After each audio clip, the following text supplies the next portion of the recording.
अपनों को खोने का डर कैसे मिटाएं? जाने प्रेमानंद महाराज के आध्यात्मिक उपाय। इस संसार में लगभग सभी को किसी अपने को खोने का डर होता है।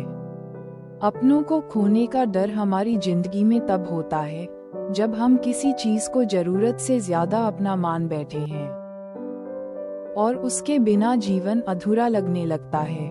प्रेमानंद महाराज जैसे संतों ने इस भावना से उबरने का रास्ता बताया है ताकि आप अधिक से अधिक इस डर से मुक्त हो सकें।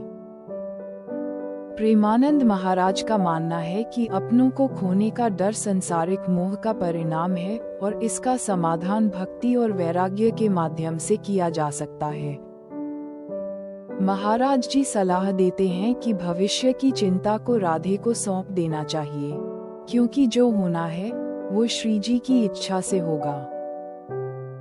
प्रेमानंद महाराज ने भक्ति का मार्ग बताते हुए कहा कि नियमित रूप से नाम जप, भजन और कीर्तन करने से मन में भय नहीं टिक सकता। इस भौतिक संसार की सच्चाई है कि यहाँ जो भी मोह, सुख और राग से बंधा है वो कई भावनाओं के भंवर में फंसा रहता है। उसका परिणाम ये होता है कि वो न केवल ईश्वर से दूर होता है बल्कि मृत्यु भी उसे डराती है, क्योंकि मृत्यु के कारण उसे अपनों को खोने का डर हमेशा मन में बना रहता है। ये डर उसके जीवन में इस कदर हावी रहता है कि उसे खुलकर जीने नहीं देता। यही कारण है कि लोग इस भावना से कहीं न कहीं छुटकारा भी पाना चाहते हैं। प्रेमानंद महाराज एक आध्यात्मिक गुरु हैं जो अपने भक्तों को ऐसी दुविधाओं से बाहर निकालने का रास्ता बताते हैं। तो चलिए जानते हैं कि उन्होंने क्या बताया है। जब उनसे ये पूछा गया कि अपनों को खोने का डर लगा रहता है तो ऐसे में क्या करें, क्या करना चाहिए जब अपनों को खोने का डर सताए। अपनों को खोने का डर की भावना का कारण स्वामी प्रेमानंद जी महाराज संसारिक मोह मानते हैं और महाराज जी इसका समाधान भक्ति और वैराग्य के माध्यम से देते हैं। प्रेमानंद महाराज के अनुसार जिससे हमें मोह होता है उसका खो जाना हमें डराता है, पर सच्चाई ये है कि जो आया है वो जाएगा। यही संसार का नियम है। महाराज जी समझाते हुए कहते हैं कि यह शरीर, रिश्ते, संपत्ति सब नश्वर हैं। इनसे जुड़ा डर भी माया का ही रूप है। जब तक हम परमात्मा में प्रेम नहीं करेंगे तब तक डर बना रहेगा। जब तक ये नहीं मानोगे कि सब अस्थायी है तब तक मोह नहीं छूटेगा, और जब मोह नहीं छूटेगा तब तक डर बना रहेगा। प्रेमानंद महाराज सलाह देते हुए कहते हैं कि भविष्य की चिंता राधे को सौंप दो। जो होना है वो तो श्री जी की इच्छा से होगा। हम क्यों डरें? जो राधे करेगी वो हमारी भलाई के लिए होगा। उन्होंने अपने भक्तों को राधे राधे नाम का जाप करने की सलाह दी। उनके अनुसार यह जाप भय को नष्ट करता है। प्रेमानंद महाराज कहते हैं कि अपनों से प्रेम करो, लेकिन उसमें भगवान को भी जोड़ दो। जब वह प्रेम निस्वार्थ भक्ति बन जाता है तब डर मिट जाता है। जैसे मां यशोदा ने कृष्ण को बांधने की कोशिश की, लेकिन प्रेम में बंधा स्वयं भगवान हो गया। प्रेमानंद महाराज ने भक्ति का मार्ग बताते हुए कहा कि स्मरण और सेवा में मन लगाओ। जो अपने आप को सेवा और स्मरण में लगाता है उसके मन में भय टिक ही नहीं सकता। दिनचर्या में कुछ समय नाम जप, भजन, कीर्तन को दो। डर को हटाने के लिए राधे राधे बोलो, हर सांस में ठाकुर का नाम बसाओ। महाराज जी सिखाते हैं कि ईश्वर से हमेशा ये प्रार्थना करो कि हे राधे, जो भी तू कर वो मुझे मंजूर है। अगर कोई जाए तो भी तू मत जाना। तेरा साथ रहे, बाकी सब छूट जाए, मंजूर है। अपनों के स्वरूप को आपने जाना नहीं, केवल उनके शरीरे को ही तो अपना माना है।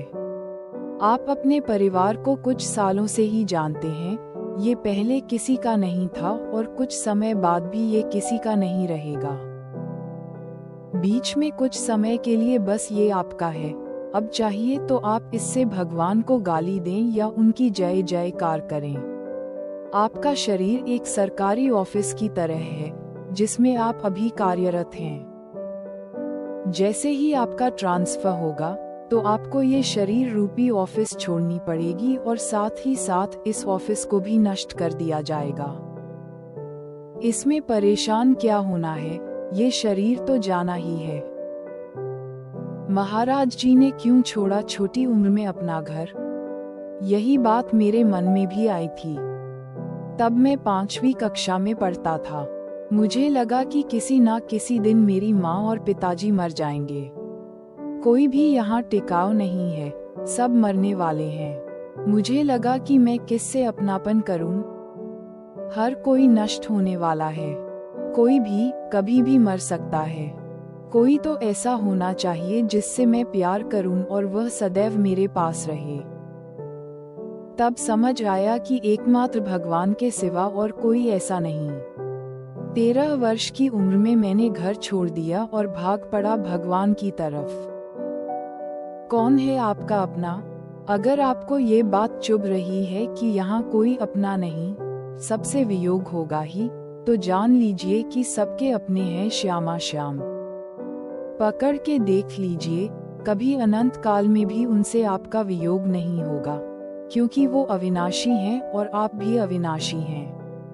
आपका शरीर विनाशी है, लेकिन आप खुद अविनाशी हैं। अविनाशी श्यामा श्याम को अपना मान लीजिए, उनको अपना जो चाहिए मान लीजिए, वह तो बड़े कृपालु हैं। कोई उनको बहन मानता है, कोई बेटी मानता है, कोई स्वामिनी मानता है, कोई सखा मानता है, कोई पिता मानता है और कोई पति मानता है। बस इनको अपना मान लीजिए तो आपके सारे प्रश्न खत्म हो जाएंगे। यहाँ कोई अपना नहीं है, सब सपना है। पता नहीं कब तक ये शरीर रहे, इसका कोई भरोसा नहीं। ये शरीर पानी के बुलबुले की तरह है, पता नहीं कब फूट जाए, इसका कोई भरोसा नहीं। लोग झूठ कहते हैं कि हमारा जन्मों जन्मों का संबंध है। ना तो आप खुद को जानते हैं, ना ही किसी दूसरे को, तो संबंधी कैसे हो गए? आप केवल शरीर को जानते हैं। शरीर तो कुछ वर्षों के लिए मिला है, कभी भी मिट जाएगा। तो संबंध किसका रहा? जन्म जन्म का संबंध केवल हमारा और प्रभु का है। पिछले जन्म में भी हमारे माता, पिता, पत्नी, पुत्र थे। क्या हमें कुछ याद है उनके बारे में? इसी जन्म में हम अपनी माता के गर्भ में 9 महीने रहे। क्या आपको उसके बारे में कुछ याद है? सच तो ये है कि कोई हमारा नहीं है। ये बात जब समझ आ जाएगी तो आप सच्चे भजन करने वाले भक्त बन जाएंगे। किससे अपनापन करें?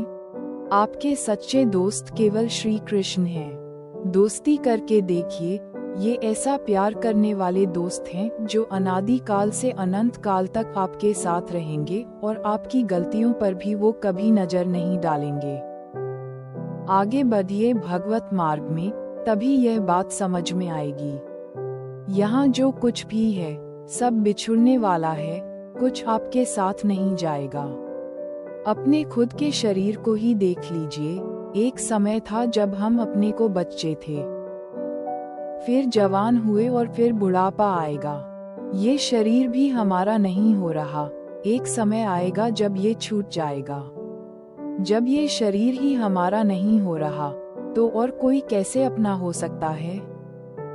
हर कोई प्रेम ढूंढ रहा है। सबके हृदय में खोजे हैं कि कोई तो हमें ऐसा साथी मिले जिसकी गोद में हम सिर रखकर निश्चिंत होकर सो जाएं। श्री राधा के चरणों का आश्रय ले लीजिए, आप निश्चिंत हो जाएंगे। राधा राधा जप करें, श्री राधा से अपनापन करें। जो सुदर्शन चक्र श्री कृष्ण अपने हाथ में रखते हैं, वो उनके चरणों में विराजमान है। अनंत शक्तियां श्री राधा के चरणों में हैं, जिनसे वह अपने जनों की रक्षा करती रहती हैं। जब आप ऐसी महामहिम महारानी को अपना मान लेंगे, तो छाती फुलाकर घूमेंगे, जीवन में कोई परेशानी बाकी नहीं रह जाएगी। मृत्यु कभी भी आ सकती है, अब और देर ना करें। आपको मृत्यु लोक में अपना कल्याण करने के लिए भेजा गया है, भगवत प्राप्ति करने भेजा गया है। आपका अंतिम समय कब आ जाए कुछ पता नहीं। हम कितने बेपरवाह हैं, मूर्खता से अपना समय नष्ट कर रहे हैं। एक मृत्यु का भय संपूर्ण सुखों को रौंद सकता है। अगर आपको पता चल जाए कि कल दिन में आपकी मृत्यु होगी, तो क्या इसके बाद आपको संसार का कोई भी सुख अच्छा लगेगा? आपको जिस काम के लिए यहाँ भेजा गया है, भगवत प्राप्ति, उस पर ध्यान दीजिए। राधा राधा जपें, इसी से आपको शांति और आनंद दोनों मिल जाएंगे।